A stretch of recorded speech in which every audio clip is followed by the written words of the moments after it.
अस्सलाम वालेकुम नाज़रीन, मैं हूं डॉक्टर मसूद परवेज़। आज आपकी खिदमत में दोबारा से एक ऐसी डेवलपमेंट लेके आया हूं कि जो ना कभी देखी ना सुनी। ये पहले ये चीज़ पाकिस्तान में मौजूद नहीं है और मैंने आपको आज से कुछ एक महीना पहले इस पे एक वीडियो डाली थी कि बल्कि एक नहीं 1.5 महीना पहले कि भाई हम अब इस तरह डेवलपमेंट शुरू कर रहे हैं एग्रीकल्चर में।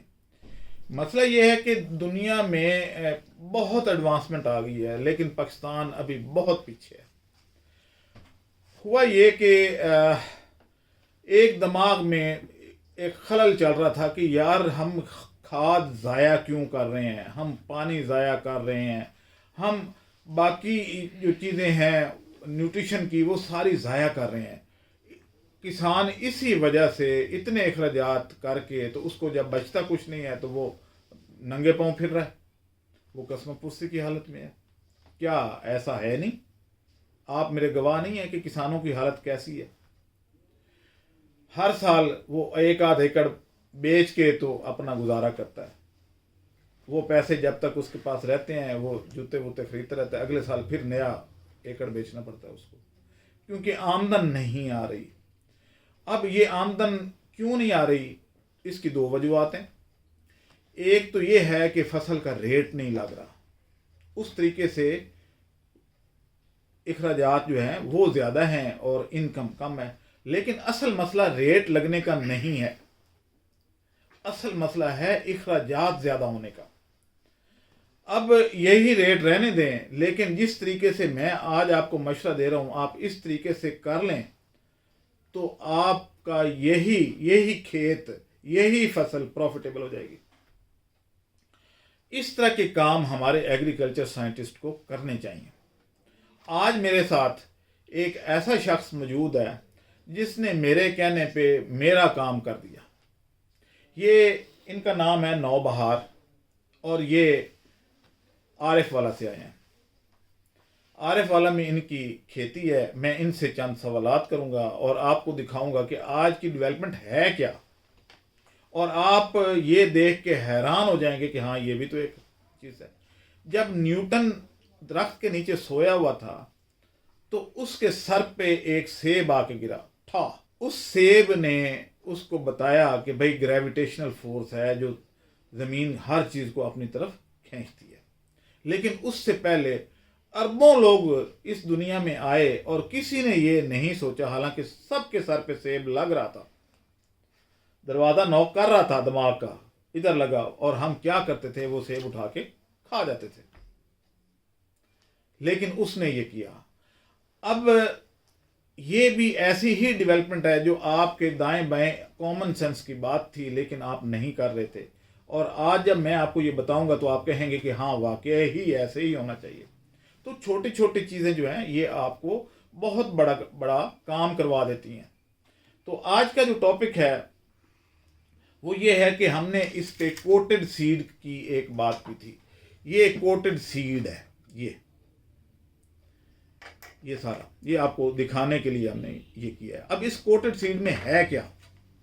इसमें एक दाना बीज का है, वो चाहे मकई का हो, चाहे अरंड का हो, चाहे किसी और का हो, तो वो आपने डालना है। ख़ास तौर पे उनके लिए ये सूटेबल है जिनके सीड ज़रा बड़े साइज़ के हैं।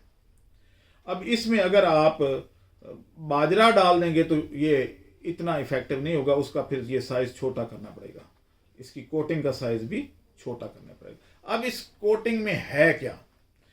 आपको नहीं पता कि पौधे को खाद दी जाती है और वो पूरे एकड़ में छटे से फैलाई जाती है। पौधा जहाँ नहीं भी है वहाँ पे भी वो गिरती है और जहाँ पे है वहाँ पे भी गिरती है। तो 95% खाद ज़ाया हो जाती है। और वो किसकी खुराक बनती है? ये बनती है खुराक जड़ी बूटियों की, जिनकी हमें ज़रूरत नहीं होती। बाद में हमें वीडीसाइड डालने पड़ते हैं उन जड़ी बूटियों को ख़त्म करने के लिए, या गोडी करने के लिए, या रोटावेटर फेरते हैं कि भाई ये गंद बड़ा हो गया। अगर किसी जानदार चीज़ को पानी और खुराक ना मिले तो क्या वो वहाँ उगेगी? वो नहीं उगेगी, क्योंकि पानी बेसिक नीड है। पानी के बगैर ज़िंदगी का तस्वर ही नहीं है।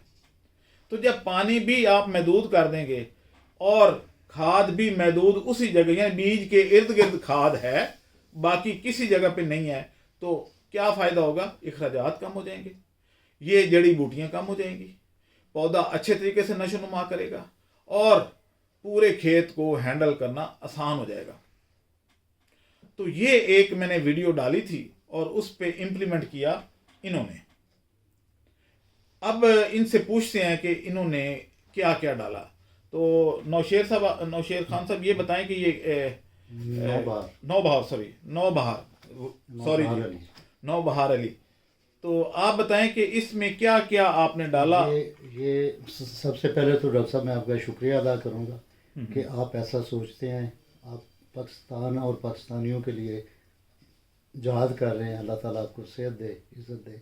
मैं बताता हूँ जिसमें इनकी हदायत के मुताबिक 2 हिस्से मिट्टी है, एक हिस्सा मैंने इन्हीं से NPK खाद खरीदी और उसका जाके पेस्ट बनाया। 2 हिस्से मिट्टी, एक हिस्सा खाद, और उसमें मेरे पास अवेलेबल थे मकई के बीज, वो मैंने इसमें मिक्स कर दिए और इनकी गोलियां बना के खुश की।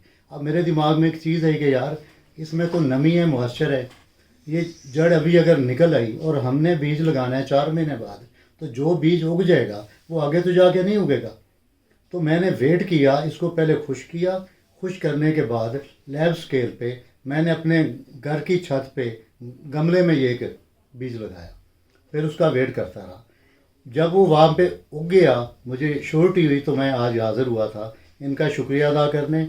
और मज़ीद मैं इनसे कुछ चीज़ें और भी लेता हूँ, NPK, जैतून का ऑयल, BCP, वो चीज़ें भी ख़रीदनी थी और इसके ऊपर मज़ीद इनसे हदायत लेने आया था कि जब आगे इसको और अगर बेहतर करना है तो बता दें क्या जी। जो अब तक का रिस्पॉन्स है ना 100% ये का। खुशखबरी, मुल्तान में एक रोज़ा अरंड ट्रेनिंग प्रोग्राम का ऐलान। अरंड की काश्त के जदीद तरीके, खाद स्प्रे और बीज की दस्तयाबी, फसल की कटाई और शलर का इस्तेमाल, तेल निकालने के तरीके और उसकी सेल।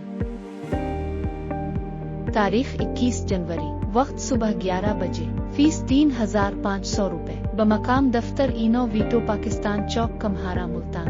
फोन 0363 77756, 0300 पूरा 9799 और 0300 पूरा 021 50 16 हमारे अकाउंट नंबर जिन पर फीस भेजी जा सकती है। 0300 पूरा 9799 और 0300 पूरा 94 86 806।